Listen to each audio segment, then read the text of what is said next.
আমি আজকে চলে এসেছি বামাখ্যাপার মানসপুত্র ভৈরব দাস জ্ঞানানন্দ বাবার আশ্রম, যেটা হুগলি জেলার হরিপালে অবস্থিত। এখানে নীল সরস্বতী পূজিত হন। নীল সরস্বতী হলেন দেবী তারা বা দশমহাবিদ্যার তারার একটি উগ্র ও জ্ঞানদাত্রী রূপ, যিনি নীলবর্ণা। তান্ত্রিক মতে যিনি বিদ্যা, বুদ্ধি, বাকশক্তির জ্ঞান অর্জনের জন্য সাধনা করা হয় ও আধ্যাত্মিক শক্তির প্রতীক। এই দেবী শ্মশানবাসিনী এবং চামুণ্ডাধারী হিসাবে পূজিত হন। এরপর চলে আসি তার আশ্রম।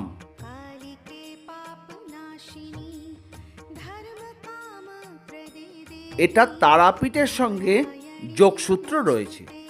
অনেক তান্ত্রিক এখানে আসে সাধনা করতে এবং সাধনাও করেন।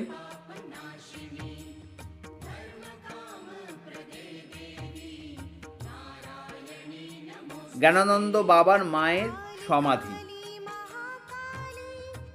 এখানে মা প্রতিদিনই পূজিত হন সকালবেলা এবং সন্ধ্যার সময় সন্ধ্যা আরতি দিয়ে পূজিত হন।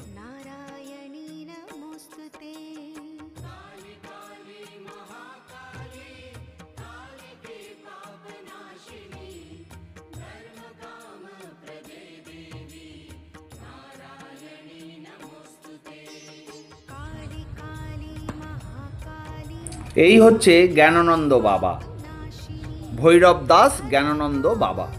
আর ঘরের যে ঘরেতে থাকতো সেই ঘরে দেখুন নীল সরস্বতীর ছবি, তার বিছানা, তার লেপ এখনও বিরাজমান, সেখানে এখনও রয়েছে।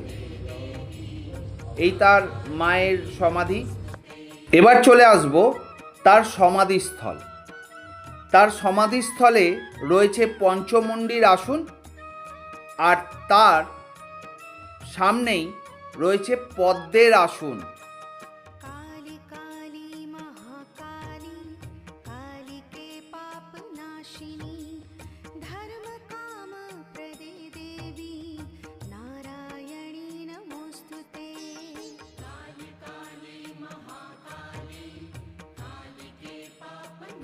এটা তান্ত্রিকদের একটা জ্ঞান অর্জনের স্থান বা জপ করার স্থান বা সাধনা করার একটা স্থান।